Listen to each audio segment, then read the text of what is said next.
Hi jewellery makers! I want to show you a little tutorial, something you can do with your whammer. It's to show you how to make something like this. You can create a scarf pendant. So it's a lovely little embellishment to create a necklace out of your scarf. For this project, you will need your usual, a block, your whammer, and a mandrel, something to wrap your wire around, something circular. And I'm going to be using this in 1.5 or 6. So to get started, we'll make the pendant shape that we're going to scarf pendant. I'm going to create a spiral around the bend, and I'm going to create a little bit of a wiggly shape using my bail makers. In fact, I didn't mention these in the intro, but I just wiggle that wire and bring it all together and bring the wire around that to encircle it. That sort of frames the piece. And then obviously I need to make a link. You can carry on doing that and make more of a framed area there, but I'm going to cut it off, leaving enough wire here to create a link to suspend it. So with my round nose pliers, so if you've got too much wire, you can always just carry on curling it until it sits directly at the top of the unit. So there's a shape. Now, as you probably know, this is too soft. You can see how it will distort. So I need to hammer it to work harden it. Place it on my block, and with the steel head,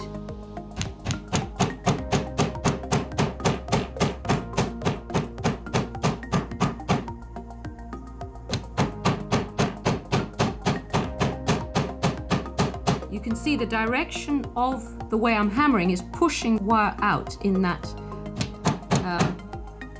direction.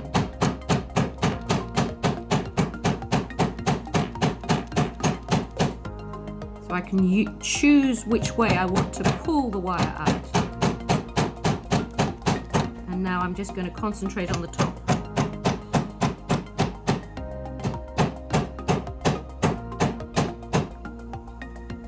Now you can see how I've pulled out, just hammered certain areas to draw the wire out. And I'm going to put a bit of texture on that to make it a bit more interesting with my dapping head. So I will just attach that, put that back on my block.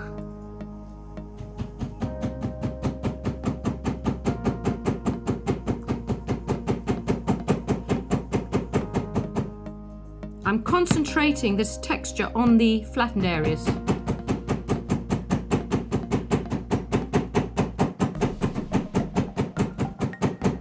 You can see how it's lifting the wire up a bit. So I will need to flatten the wire down again with my nylon head because I don't want to remove that texture that I've just created. So I'm going to bring it over on the other side.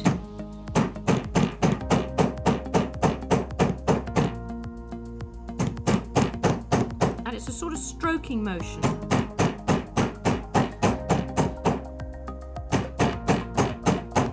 You can see that's bringing it all flat again, compressing it down, but it doesn't remove the texture on the other side. You've still got that lovely texture there. Now, the only weak point in this unit is this piece here. It's still a bit loose. So what I would do is actually wire that on with a thinner wire because I'm worried about wear and tear, and obviously it's a functional piece. So with a little bit of thin this is 0.4 binding wire, I'm going to, it's almost like sewing. I'm using this little bit of wire to bind around and around that piece. I'm just going to squish that down so that it's nice and tight there. Now I'm going to cut off the excess there and flatten that and bring this wire back through, pull it back through. Now when you've got a little bit of wire left over like that, it's actually quite nice to make it into a decorative detail. So with that tiny bit of thin wire, I'm just going to spiral, holding it in my flat nose pliers, spiral that wire around. I'm trying to keep the tension as it goes, keep it together, and that will hide my binding underneath.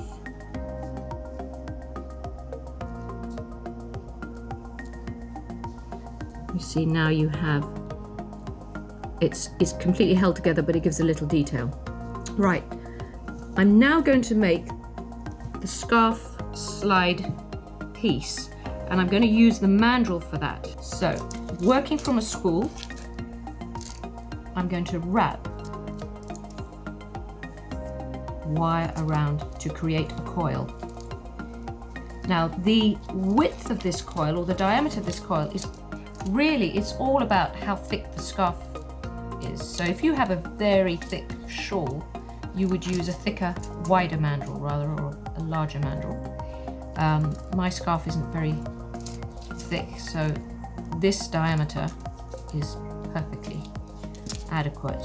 I'm probably wrapping it around 8 or 10 times I would wrap this round. Take it off, cut it,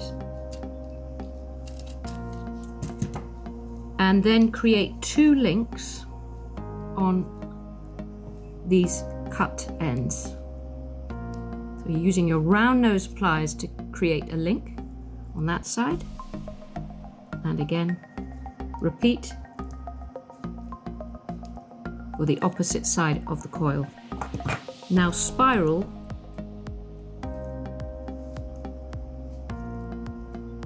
these and keep working from each side. So I'm going to keep spiraling them till they come on the same plane. This is why I keep working from side to side, so that one spiral doesn't get much bigger than the other. I want them to be roughly even. Here we are, they're starting to meet up here. Let's move it around here. So now, because I probably distorted my circle a bit, I'm just going to put that back in and then just pull, bring them tighter again, and see, just to give it, manipulating the wire will actually toughen and temper it a bit. You can see one is slightly higher than the other, so I need to just adjust that a little bit. So a little bit more adjustment on each side, and there we go, that's about it. I need to toughen them as well because they're still, you know, the aluminium wire and they're quite soft. So all I do is put them on the corner of my block,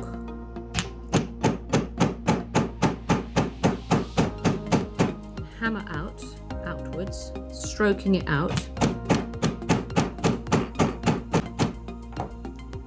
and if there are any gaps, just make sure that's nice and solid now.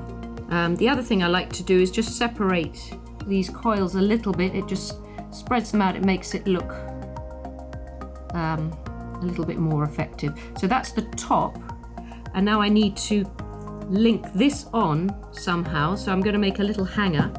Same wire, this is the 1.6 or 1.5, doesn't matter what you use. I'm getting about 6 inches, 6-7 inches or so, and I'm going to find the center, place your round nose pliers at the center of that piece of wire, and ring the wire around on each side so that you have this sort of flying seagull effect. And then we're going to create circles at the very ends. So one on here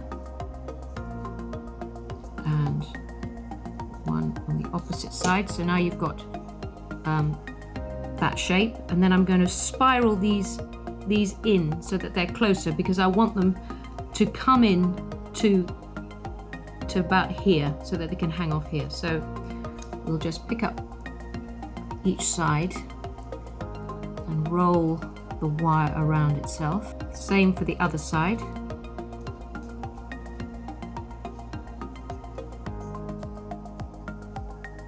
So we'll just see if that is the right, that's about right. So we need that to be the same width. And then we need to toughen this again.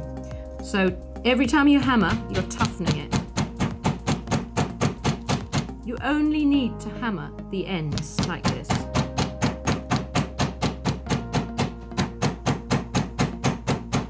And that's probably enough. So it's opened up a little bit there where I've hammered, so I'm just going to push that closed again. All this helps work harden the piece. And now we just need to link these two things together. So we'll make 2 large jump rings. You could use a pen or a pencil for this, but I'm going to use bail makers again. So I'm creating a coil. I'm going to create 2 different size jump rings that I possibly will need for this. So that's 1 coil. And to create the jump rings, I'm going to cut from this last cut end up to the next link in a straight line, and it gives me a perfect little circle. So I've got 3 jump rings there, and I think I want to make some larger ones as well with the other side. So you could wrap the wire around a pen. So here's a larger size that I can use. Let's take 2 of those. So now we can connect from here to here. Let's take the large jump ring and feed that there and close that up. That little bit of wiggling, actually, it's effective because it strengthens the wire, it strengthens and tempers it a bit.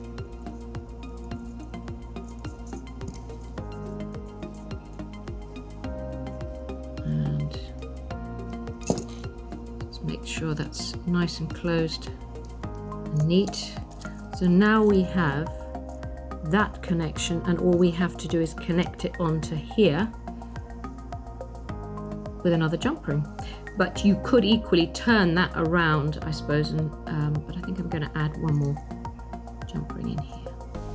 Now these can be made obviously with any design in mind, but the idea is that you would get a scarf. So I'll just show you this in action. So you would post your scarf through this gap here.